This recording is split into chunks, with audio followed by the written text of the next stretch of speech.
A forest hymn. William Cullen Bryant. The groves were God's first temples. Man learned to hew the shaft, and lay the architrave, and spread the roof above them, ere he framed the lofty vault, to gather and roll back the sound of anthems.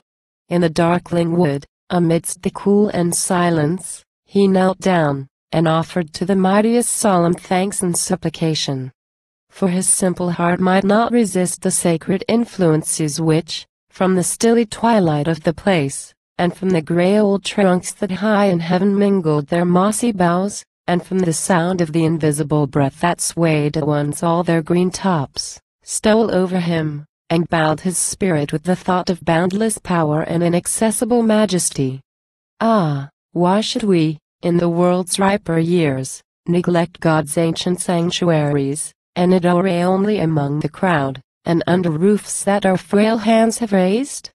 Let me, at least, here, in the shadow of this aged wood, offer one hymn, thrice happy, if it find acceptance in his ear.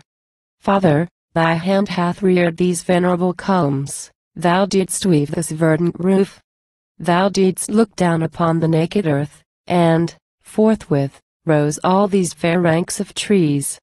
They, in thy sun, budded, and shook their green leaves in thy breeze, and shot towards heaven.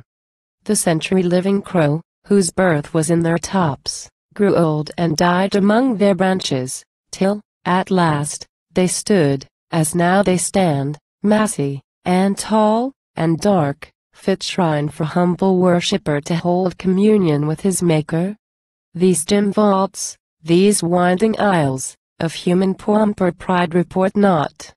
No fantastic carvings show the boast of our vain race to change the form of thy fair works. But thou art here, thou fillest the solitude. Thou art in the soft winds that run along the summit of these trees and music. Thou art in the cooler breath that from the inmost darkness of the place comes, scarcely felt. The barky trunks, the ground, the fresh moist ground, are all instinct with thee. Hear us continual worship.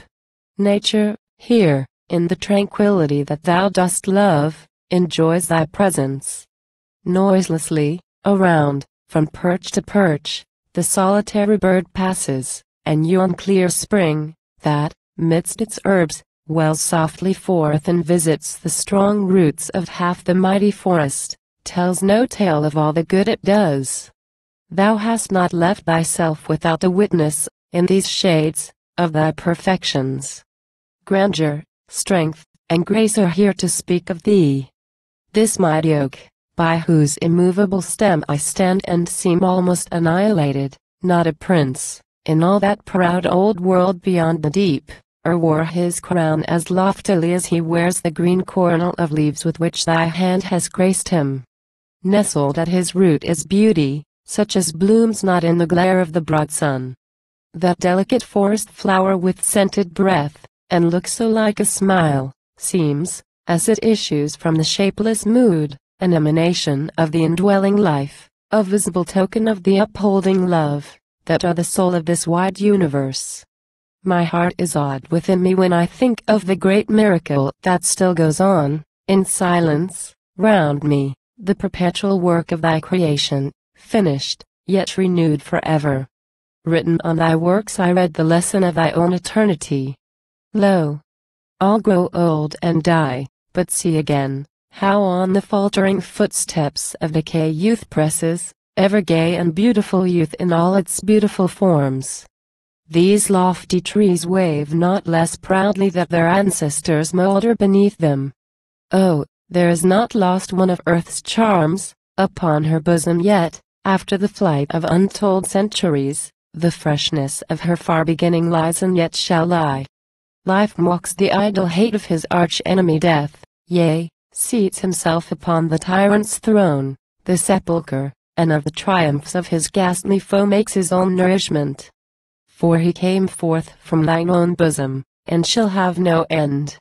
There have been holy men who hid themselves deep in the woody wilderness, and gave their lives to thought and prayer, till they outlived the generation born with them, nor seemed less aged than the hoary trees and rocks around them. and there have been holy men who deemed it were not well to pass life thus. But let me often to these solitudes retire, and in thy presence reassure my feeble virtue. Here its enemies, the passions, at thy plainer footsteps shrink and tremble and are still. O God! When thou dost scare the world with tempests, set on fire the heavens with falling thunderbolts, or fill, with all the waters of the firmament, the swift dark whirlwind that uproots the woods and drowns the villages.